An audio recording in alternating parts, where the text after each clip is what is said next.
안녕하세요. 삶의 교훈 채널에 오신 것을 환영합니다. 여러분, 나이가 들면서 예전처럼 자주 사람들을 방문하지 않게 되었다는 것을 느끼신 적 있으신가요?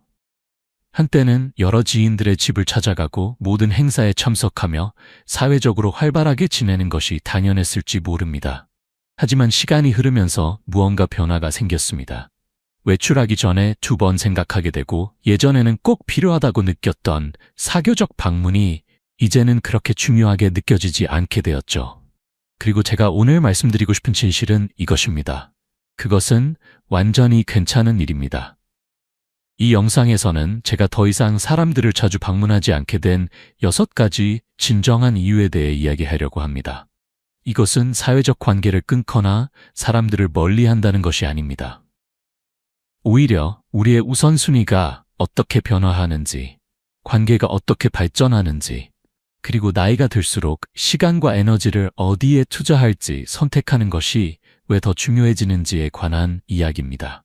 만약 여러분도 비슷한 감정을 느끼셨지만 그 이유를 명확히 설명하기 어려우셨다면 끝까지 함께 해주세요. 이 이야기가 여러분 자신과 여러분의 관계를 바라보는 방식을 바꾸고 여러분이 내리는 선택에 더 자신감을 갖게 도와드릴 것입니다. 김할머니는 과거에 늘 친구들과 이웃들의 집을 방문하며 활발하게 지냈습니다. 서울 종로구의 오래된 동네에서 그녀는 문화센터의 활동적인 회원이었고 동네 주민들과 자주 차를 마시곤 했습니다. 하지만 최근 몇 년 동안 그녀는 이런 방문이 점점 부담스럽게 느껴졌습니다. 오늘 우리는 김할머니처럼 많은 65세 이상의 한국 노인들이 공감할 수 있는 이야기를 나누려고 합니다.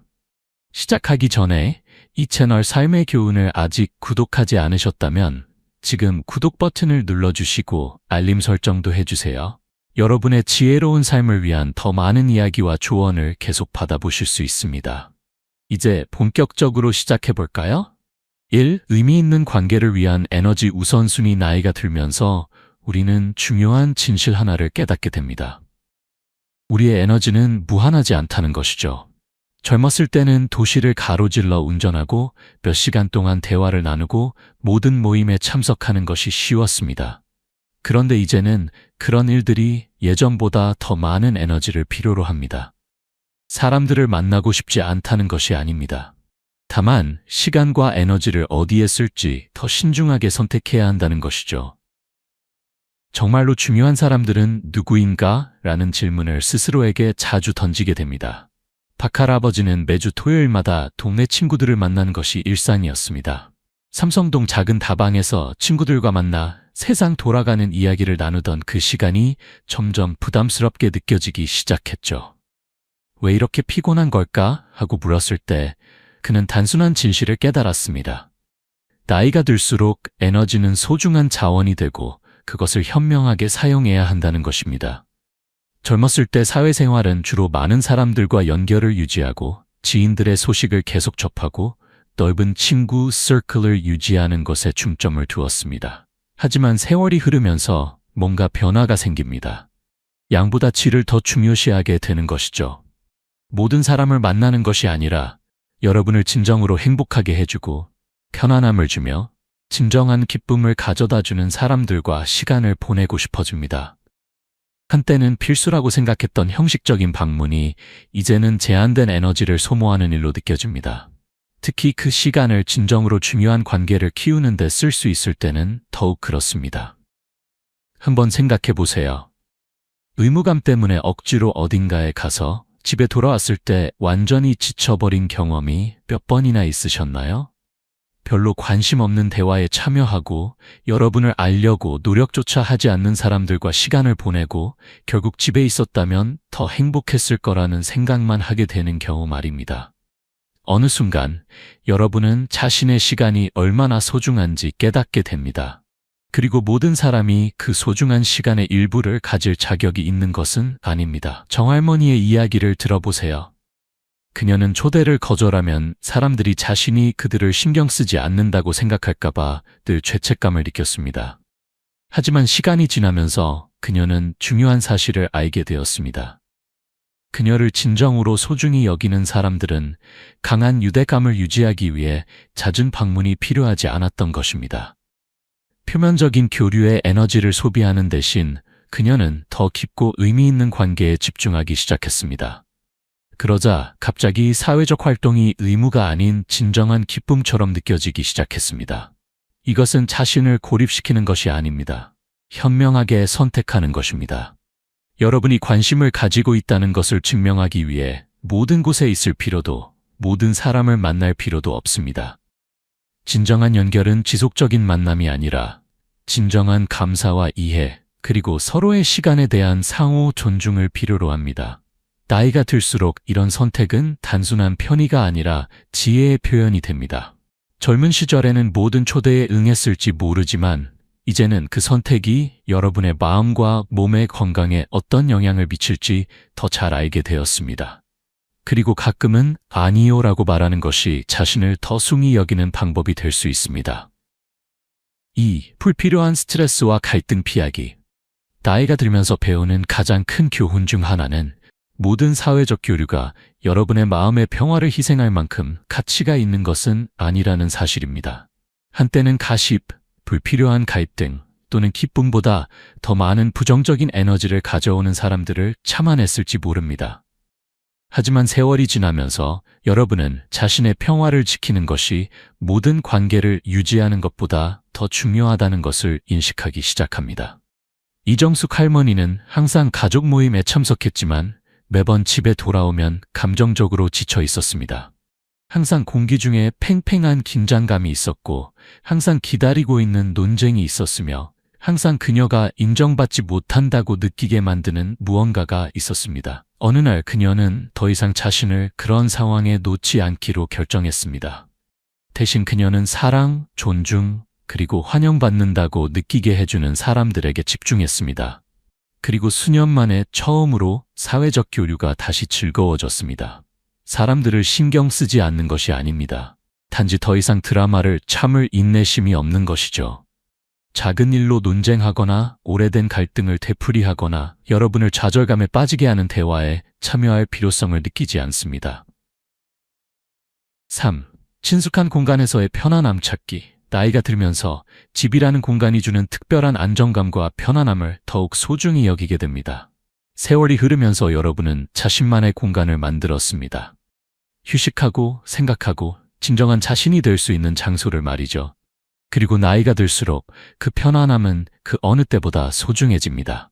옷을 차려입고 도시를 가로질러 운전하고 작은 대화를 나누고 다른 사람의 공간에 앉아 있는 것에 대한 생각이 예전만큼 매력적으로 느껴지지 않습니다. 이것은 사람들을 피하는 것이 아니라 자신의 주변 환경의 평화를 소중히 여기는 것입니다.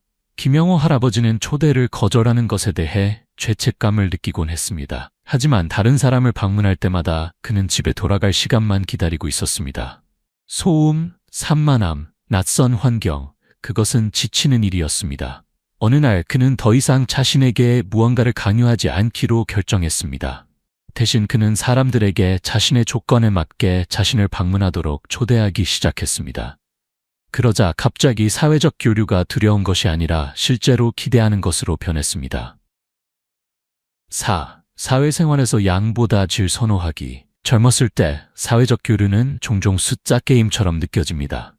친구가 많을수록, 초대를 많이 받을수록, 일정이 바쁠수록 더 연결된 느낌을 받습니다.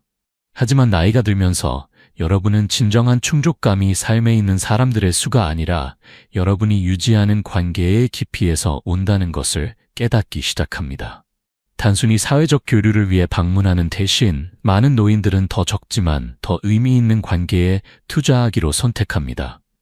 인생의 이 단계에서는 피상적인 우정이 필요하지 않습니다. 여러분은 더 이상 인상을 주려 노력하거나 무언가를 증명하거나 진정한 기쁨을 가져다 주지 않는 관계를 유지하려고 하지 않습니다. 정말로 중요한 사람들은 긴밀한 관계를 유지하기 위해 지속적인 방문이나 빈번한 확인을 요구하지 않습니다. 우정은 물리적 존재가 아니라 실제로 중요한 방식으로 존재하는 것에 관한 것이라는 상호 이해가 있습니다. 박순자 할머니는 모든 사람과 연락을 유지해야 한다고 느꼈습니다. 전화하기, 방문하기, 계획 세우기, 단지 자신이 잊혀지지 않도록 하기 위해서요. 하지만 시간이 지나면서 그녀는 진정으로 그녀를 신경 쓰는 사람들은 그런 지속적인 강화가 필요하지 않다는 것을 깨달았습니다. 그녀는 노력이 필요 없는 관계에 집중하기 시작했습니다. 몇 주 또는 몇 달 동안 누군가를 보지 않아도 다시 만났을 때 마치 시간이 멈춘 것처럼 대화를 이어나갈 수 있는 그런 관계들의 말이죠. 그러자 갑자기 그녀의 사회생활이 의무가 아닌 진정한 연결에 관한 것이 되었습니다. 5. 우선순위의 변화와 개인적 성찰. 나이가 들면서 인생을 다르게 보기 시작합니다. 한때 중요해 보였던 것들, 사회적으로 활발하게 지내기, 보여지기, 항상 그룹의 일부가 되는 것, 이 중요성이 희미해지기 시작합니다. 대신 진정으로 중요한 것에 집중하기 시작합니다. 여러분의 시간이 제한되어 있다는 것을 인식하고 가장 많은 평화, 성취감, 행복을 가져다주는 선택을 하기 시작합니다. 많은 노인들에게 이러한 우선순위의 변화는 단지 방문을 위한 방문이 더 이상 필요하게 느껴지지 않는다는 것을 의미합니다. 더 이상 기쁨을 가져다주지 않는 활동에 시간을 쓰는 대신 자기관리, 개인적 성장, 그리고 단순히 현재를 즐기는 것에 대한 더 깊은 감사가 있습니다. 어떤 사람들은 독서에서 성취감을 찾고, 다른 사람들은 이전에는 시간이 없었던 취미에서, 또 다른 사람들은 단순히 자신의 집의 조용함에 앉아 살아온 삶을 성찰하는 것에서 성취감을 찾습니다. 이가원 씨는 대부분의 인생을 사교적인 나비처럼 보냈습니다. 항상 행사에 참석하고 항상 자신의 존재를 확인했습니다. 하지만 나이가 들면서 그는 지속적인 사회적 교류보다 고독에서 더 많은 평화를 찾는다는 것을 깨달았습니다. 그는 야외에서 더 많은 시간을 보내기 시작했고, 단순한 산책을 즐기고 수년 동안 미뤄두었던 책을 읽고 진정으로 그를 행복하게 만드는 것들에 대해 성찰했습니다. 단지 외모를 유지하기 위해 사람들을 방문하도록 자신을 강요하는 대신 그는 혼자 있는 것이 외롭다는 것을 의미하지 않는다는 생각을 받아들였습니다. 그것은 자신의 시간을 통제하고 있다는 것을 의미했습니다. 6. 진정한 우정은 빈번한 방문을 필요로 하지 않는다는 것을 인식하기. 나이와 함께 오는 가장 큰 깨달음 중 하나는 가장 좋은 우정은 지속적인 방문이나 정기적인 확인에 의존하지 않는다는 것입니다. 젊었을 때는 관계가 강하게 유지되기 위해 끊임없는 관리가 필요한 것처럼 보일 수 있습니다. 여러분은 자주 전화하고 자주 방문하고 계속 연락을 유지하기 위해 최선을 다합니다. 하지만 나이가 들면서 여러분은 진정한 연결은 단지 누군가를 덜 보기 때문에 사라지지 않는다는 것을 깨닫습니다. 사실 생활은 자연스럽게 사람들을 다른 방향으로 이끌어갑니다. 가족이 성장하고 우선순위가 바뀌고 사람들은 다른 일상에 정착합니다. 하지만 강한 관계, 진정으로 중요한 관계는 물리적 존재보다 더 깊은 것에 기반을 두고 있습니다. 그것들은 상호 존중, 이해, 그리고 지속적인 강화가 필요하지 않은 말없는 유대감에 기반을 두고 있습니다. 가장 가까운 우정 중 일부는 몇 주, 몇 달, 심지어 몇 년 동안 서로를 보지 않을 수 있지만 다시 연결될 때는 마치 시간이 전혀 지나지 않은 것처럼 느껴지는 관계입니다. 최인숙 할머니는 예전처럼 자주 사람들을 방문하지 않는 것에 대해 죄책감을 느끼곤 했습니다. 그녀는 노력을 하지 않으면 그 관계들이 사라질 것이라고 걱정했습니다. 하지만 그녀가 발견한 것은 정반대였습니다. 진정으로 그녀를 신경 쓰는 사람들은 그녀가 더 자주 방문하지 않는다고 죄책감을 느끼게 한 적이 없었습니다. 그들은 생활이 변한다는 것을 이해했고, 강한 우정은 얼마나 자주 서로를 보는지가 아니라 진정으로 중요할 때 서로를 위해 어떻게 나타나는지에 관한 것이라는 것을 알았습니다. 이 영상을 마무리하면서 사람들을 덜 자주 방문하는 것이 죄책감을 느낄 필요가 없는 이유 6가지에 대해 잠시 생각해 보세요. 생활은 변하고 우선순위는 바뀌고 우리가 사회적으로 교류하는 방식은 자연스럽게 발전합니다. 의미 있는 교류를 위한 에너지 보존, 불필요한 스트레스 피하기, 집의 편안함 즐기기, 관계에서 양보다 질에 집중하기, 개인적 우선순위 재정의하기, 또는 진정한 우정이 지속적인 방문을 필요로 하지 않는다는 것을 인식하기. 이 모든 것들은 시간을 현명하게 사용하는 방법을 선택하는 유효하고 중요한 이유입니다. 나이가 들면서 오는 가장 큰 자유 중 하나는 자신의 조건에 맞게 삶을 살 수 있는 능력입니다. 여러분은 더 이상 외관을 유지하거나 상호작용을 강요하거나 단지 그것이 기대되기 때문에 사람들을 방문해야 한다는 압박을 느끼지 않습니다. 대신 여러분은 진정으로 기쁨, 평화, 성취감을 가져다주는 것에 기반하여 선택합니다. 그것은 반사회적인 것이 아니라 시간의 의도적인 것입니다. 그리고 여러분이 사람들과 시간을 보낼 때 그것은 의무감 때문이 아니라 진정으로 원하기 때문입니다. 기억해야 할 가장 중요한 것은 여러분의 가치는 얼마나 자주 사람들을 방문하는지가 아니라 여러분이 자신만의 방식으로 키우는 관계에 의해 측정된다는 것입니다. 진정으로 중요한 사람들은 우정과 사랑이 물리적 존재를 넘어선다는 것을 이해할 것입니다. 그리고 여러분을 끌어올리는 연결에 집중하면서 여러분은 진정으로 삶을 의미 있게 만드는 관계들만 남게 된다는 것을 발견할 것입니다. 오늘 저희와 함께 해주셔서 감사합니다. 여러분의 의견을 듣고 싶습니다. 아래에 댓글을 남겨 오늘 배운 한 가지와 그것을 어떻게 삶에 적용할 계획인지 공유해 주세요. 여러분의 생각은 저희에게 중요하니 주저하지 마시고 공유해 주세요. 여러분의 댓글을 읽는 것은 저희에게 큰 동기와 격려가 됩니다. 이 영상이 도움이 되셨다면 좋아요를 누르고 구독하고 공유해 주세요. 여러분의 지원은 저희가 계속해서 좋은 콘텐츠를 만들어 여러분에게 정보를 제공하고 영감을 주는 데 도움이 됩니다. 시청해 주셔서 감사하며 다음 영상에서 만나 뵙기를 기대합니다.